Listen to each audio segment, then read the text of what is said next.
राधे राधे बंधुओं, बहुत स्वागत है आपका न्यूज नेशन के डिजिटल प्लेटफॉर्म न्यूज नेशन स्तुति पर। मैं हूं हरि गोपाल शर्मा। बंधुओं, आज इस वीडियो में हम बात करेंगे कि कुंडली में काल सर्प दोष होता क्या है, इसकी वजह से हमें किस तरह की परेशानियां सामने आती हैं। यदि किसी के पास कुंडली नहीं है तो वो किस तरह के जीवन में प्रभाव आते हैं, तो हो सकता है वो कहीं ना कहीं काल सर्प दोष आपकी कुंडली में हो, जिनकी वजह से आपको दिक्कतें आ रही हैं। इसके साथ ही आपको बताएंगे कि काल सर्प दोष का निवारण नाग पंचमी के दिन आप किस उपाय के जरिए कर सकते हैं। बहुत सरल उपाय है। इस उपाय को करने से यदि आपकी कुंडली में काल सर्प दोष है तो उसकी शांति होगी और आपके जीवन की बाधाएं दूर होंगी। तो शुरू करते हैं ये चर्चा। बंधुओं, 9 अगस्त को हम नाग पंचमी का पर्व मनाएंगे। श्रावण मास के शुक्ल पक्ष की पंचमी नाग देवताओं को समर्पित मानी जाती है। भगवान शिव का श्रृंगार है नाग। तो नाग पंचमी के दिन भगवान शिव के श्रृंगार नाग देव का पूजन करने से हमें सुख शांति समृद्धि प्राप्त होती है। कुंडली के कई ग्रह दोष समाप्त होते हैं। राहु केतु की वजह से ही कुंडली में अनेक दोष बनते हैं, जिनमें से एक है काल सर्प दोष। बंधुओं, काल सर्प दोष राहु और केतु की वजह से बनता है। बहुत सारे ग्रंथों में काल सर्प दोष का प्रमाण नहीं मिलता, केवल राहु और केतु से जुड़े हुए जो दोष हैं उनका प्रमाण मिलता है। लेकिन कुछ शास्त्रों में अब इनका वर्णन दिया जाने लगा है। तो लगभग 200 से ऊपर काल सर्प दोषों का वर्णन मिलता है, लेकिन मुख्य रूप से 12 कुंडली के भावों के अनुसार 12 कुंडली के काल सर्प दोष विशेष बताए गए हैं। यदि हम इनके नामों की बात करें तो अनंत काल सर्प योग, कुलिक काल सर्प योग, वासुकी काल सर्प दोष, शंख काल सर्प दोष, पद्म काल सर्प दोष, महापद्म, तक्षक, करकोटक, शंखचूर्ण, घातक, विषधर, शेषनाग, इस तरह से ये लगभग 12 काल सर्प दोष हैं जिनको प्रमुखता से कुंडली में देखा जाता है। अब ये बनते कैसे हैं? राहु और केतु के बीच में जब सारे ग्रह आ जाते हैं तब काल सर्प दोष कहा जाता है। अब राहु और केतु दोनों ही ज्योतिष में मायावी ग्रह हैं। ये व्यक्ति को अचानक से घटित होती घटनाएं सामने लाते हैं। आपके सामने अचानक से कोई परेशानी सामने आ गई, अचानक से ही आपको धन लाभ हो गया, अचानक से ही आपको धन हानि हो गई, अचानक से आपका एक्सीडेंट हो गया। इस तरह की घटनाएं राहु और केतु दोनों कराते रहते हैं। मानसिक रूप से अशांति, अनावश्यक रूप से आपको चिंताएं, ये सब राहु और केतु की वजह से होती हैं। तो यदि इसलिए आपकी कुंडली नहीं है तो जीवन में कुछ इस तरह की परेशानियां आपके सामने आती हैं। आपको व्यर्थ में ही धन खर्च हो रहा है, मानसिक अशांति प्राप्त हो रही है, कोई भी निर्णय लेने में परेशानी आ रही है, आपका धन खर्च होता जाता है, आपको बीमारियां परेशान करती हैं, घर में क्लेश का वातावरण रहता है, जीवन साथी के साथ मनमुटाव चल रहा है, तो हो सकता है कि कुंडली में कहीं ना कहीं काल सर्प दोष हो। इसलिए इसकी शांति कराना विशेष रूप से आवश्यक है। वहीं ऐसा नहीं है ये पूरी तरह से आपको परेशान ही करता है।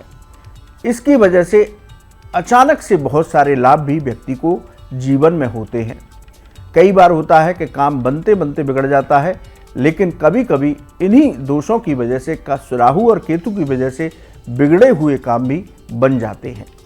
यदि पुरानी कुंडलियों की बात की जाए तो देश के बहुत सारे महापुरुष ऐसे हुए जिनकी कुंडली में भी इस तरह के काल सर्प दोष थे, लेकिन उन्होंने जीवन में बहुत कुछ उन्नति की, समाज को बहुत कुछ दिया, इस समाज के लिए अपना जीवन समर्पित किया। तो इसीलिए इसको पूरी तरह से यही नहीं समझना चाहिए कि ये मेरी कुंडली का बहुत बड़ा दोष है। डिप्रेशन में आने की ज़रूरत नहीं, नकारात्मकता मन में लाने की आवश्यकता नहीं। नाग पंचमी कालसर्प दोष की शांति के लिए एक उत्तम समय शास्त्रों में बताया गया। 9 अगस्त को नागपंचमी का पावन पर्व है। इस दिन आप भगवान शिव जी का रुद्राभिषेक कीजिए। उसके साथ ही आप अपनी सामर्थ्य के अनुसार, ये मैं आपको बहुत अचूक उपाय कालसर्प दोष शांति का बता रहा हूँ, नागपंचमी पर इस प्रयोग को अवश्य करिए। तो नागपंचमी के दिन आप सुबह भगवान शिव का जलाभिषेक कीजिए। उसके साथ ही एक नाग जोड़ा अपनी सामर्थ्य के अनुसार लाइए। तांबे का पूजा सामग्री की दुकानों पर मिलते हैं, तांबे का नाग जोड़ा लाइए, चांदी का लाइए, सोने का लाइए, जो आपकी सामर्थ्य है। और जिनकी कुंडली में ये कालसर्प दोष नहीं भी है, वो भी इस उपाय को करेंगे तो राहु और केतु से संबंधित जो भी परेशानियां उनके जीवन में हैं वो सभी शांत होंगी। इसलिए ये एक ऐसा प्रयोग मैं आज आपको बता रहा हूँ कि नागपंचमी के दिन इसको सभी राशि के जातकों को जरूर करना चाहिए। सभी व्यक्तियों को इस प्रयोग को जरूर करना चाहिए। तो आप तांबे का एक जोड़ा नाग का लाए। भगवान शिव का जलाभिषेक रुद्राभिषेक करने के बाद आप सर्प के जोड़े का भी दूध की धारा बना करके ओम नमः शिवाय मंत्र बोलते हुए आप नाग जोड़े का भी अभिषेक कीजिए। उनको चंदन लगाइए, उनको बेलपत्र अर्पित कीजिए और उसके साथ ही उनको खीर का या कहते हैं चावल का भोग उनको लगाइए। और उसके बाद आप वहीं आसन पर बैठ करके एक माला आप पंचाक्षर मंत्र की जप कीजिए, एक माला आप महामृत्युंजय मंत्र की जप कीजिए, एक माला ओम नमो भगवते वासुदेवाय मंत्र भगवान श्री हरि का द्वादशाक्षर मंत्र है, इस मंत्र की माला जप कीजिए। इसके साथ ही आप हरिवंश पुराण का भी पाठ कर सकते हैं यदि आपके घर में उपलब्ध है तो इस दिन आप इस नाग जोड़े का पूजन करिए। पूजा हो जाने के बाद अगले दिन इस नाग जोड़े का जिसका आपको पूजन किया है, या तो किसी मंदिर में दान दे दें या किसी जल में, बहते हुए जल में इनको प्रणाम करते हुए श्रद्धा भक्ति के साथ आप प्रवाहित कीजिए। और अपने जीवन में राहु केतु की कृपा, कालसर्प दोष शांति के लिए भगवान शिव के श्री चरणों में प्रार्थना कीजिए।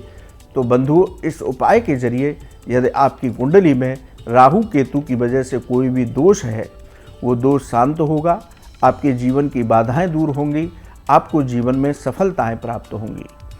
तो इस उपाय को नागपंचमी के दिन हमें प्रत्येक व्यक्ति को करना चाहिए। और जिनकी कुंडली में कालसर्प दोष है उन्हें तो विशेष रूप से इस प्रयोग को करना चाहिए। इस प्रयोग को करने से उनको बहुत लाभ प्राप्त होगा और राहु केतु के साथ कालसर्प दोष की वजह से जो जीवन में परेशानी आ रही हैं उन सभी का निवारण हो जाएगा।